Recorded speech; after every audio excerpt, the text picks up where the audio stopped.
Greetings, this is Angelos de Mortiel with another multiplayer build guide in Dragon Age Inquisition. Today we will be building the Reaver as a control striker. The controller is any class that possesses abilities that alter the actions of enemies, typically falling into the realms of inhibiting or debilitating. A striker is a role focused on mobility and single target burst DPS. The Reaver rips people apart. Literally.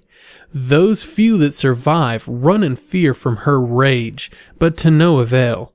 Unless of course you can tell her a funny story. Then she might let you live. How the Inquisition even managed to capture this monster is beyond me, but I for one am sure glad she's on our side. Now, this build will be one that requires a bit of practice if you are struggling with Reaver builds. She can deal massive damage, but she does more damage the lower her health, which is risky.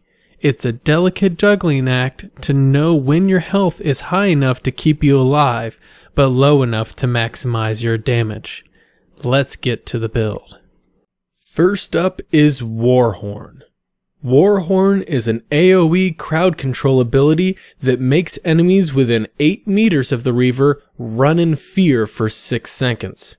The upgrade, Break Their Spirit, reduces enemy armor by 20% and also does a massive 1200% damage to guard.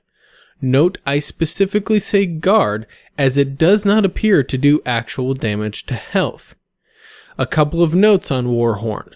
First, enemies will scatter away from you, often making them a pain to chase down, but this can be easily remedied with passives I will discuss later.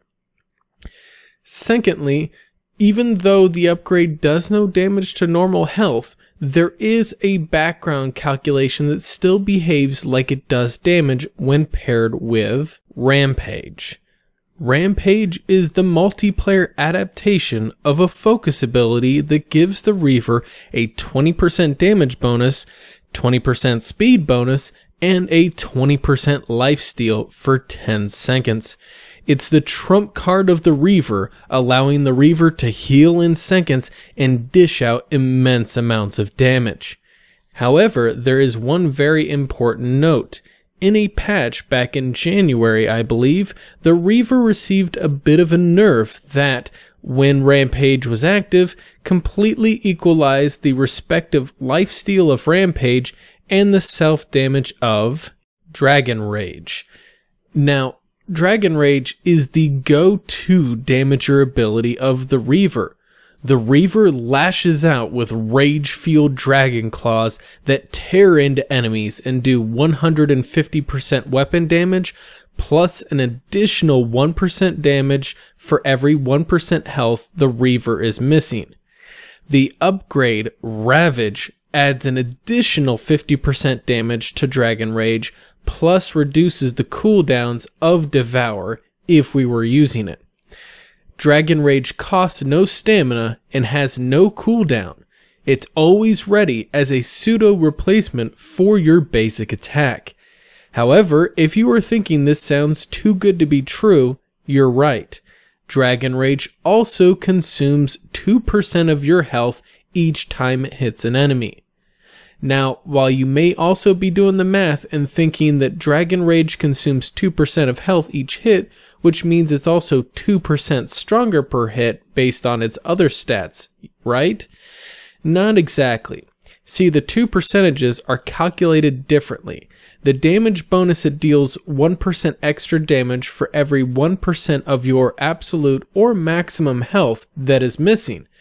However, Dragon Rage consumes 2% of your relative or current health, meaning the lower your health, the more diminishing that damage bonus becomes from the damage of Dragon Rage's cost. We'll talk about the Reaver juggling act a bit more later, but first, Combat Roll. Combat Roll is an evasion skill that allows the Reaver to make a quick dodge, but costs 20 stamina and has a 2-second cooldown. The upgrade, Roll With It, adds the immensely useful ability to recover from disabling effects like being knocked down or panicked. Combat Roll is equally useful at quickly entering combat, pursuing enemies, or making a hasty retreat. Now, let's talk passives for a minute. There are a couple of important passives to note that you will get automatically in the course of selecting the abilities I just outlined, before we even get into the choice passives. Blood Frenzy increases your damage by 5% for each 10% health you are missing.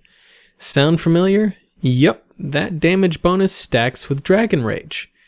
Scenting Blood gives you a 50% speed bonus and a 10% critical hit chance bonus if an enemy within 10 meters of you has less than 35% health.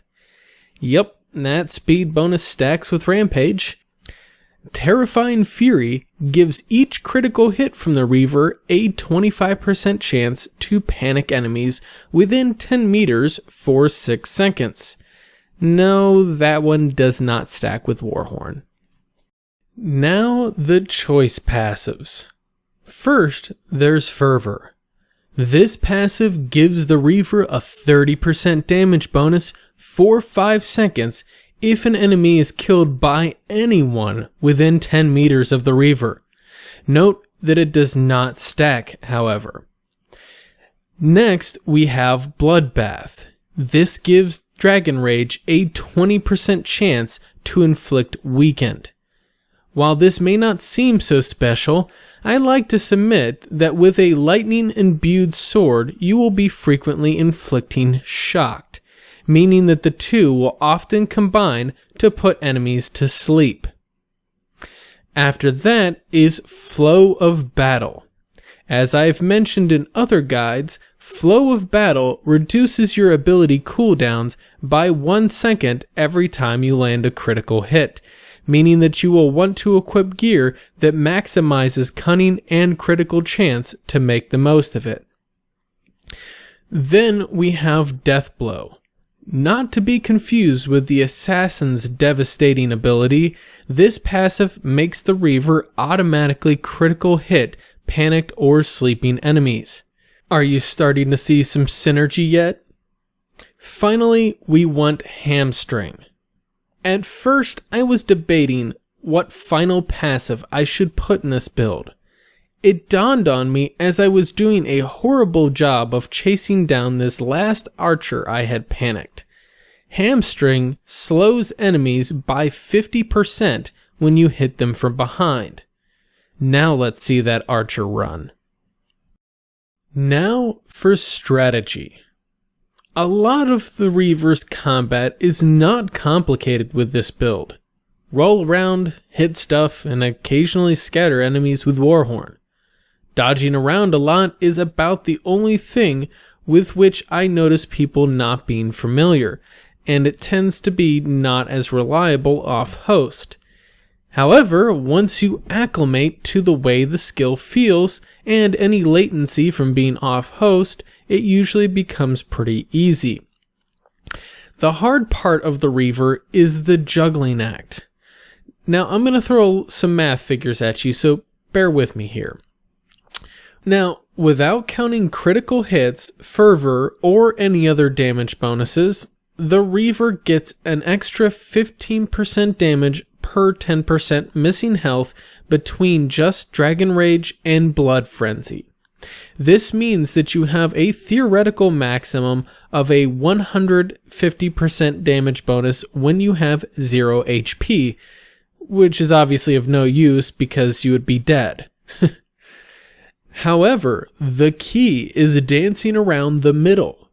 I usually recommend activating Rampage once your health dips below 30%, but try not to exceed 60% health, using Dragon Rage to trim down your health as needed, if you are well experienced with the juggling act versus the difficulty. This will maintain around a 60% to a 105% damage bonus.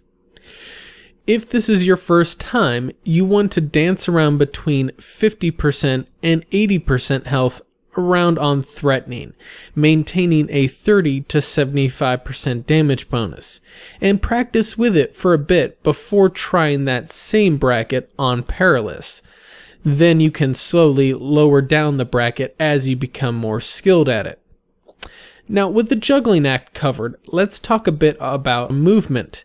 As with most strikers, you want to sweep wide and try to hit enemies from the flank.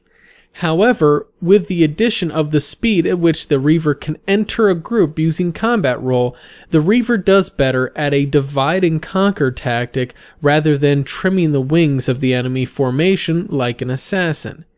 See, when approaching from the flank, the Reaver can make a quick roll into the heart of the enemy group and scatter them with Warhorn, then hunt down each one with combat roll and Dragon Rage to finish them off. Now, with this strategy, I will also make a special note. When Rampage is active, as I said previously, Dragon Rage will neither cost health nor replenish it. As such, there are two primary ways to maximize the efficiency of Rampage's lifesteal. First is Warhorn. As I also said previously, Warhorn's upgrade, Break Their Spirit, seems to trigger some background mechanic as if it is doing damage even when it's used on enemies without guard. As such, Warhorn in a group of enemies while Rampage is active will almost instantly refill all of your health, granted that enough enemies surround you. If that tactic did not refill enough health for whatever reason, or Warhorn happens to be on cooldown when you need to heal, then basic attacks will have to suffice.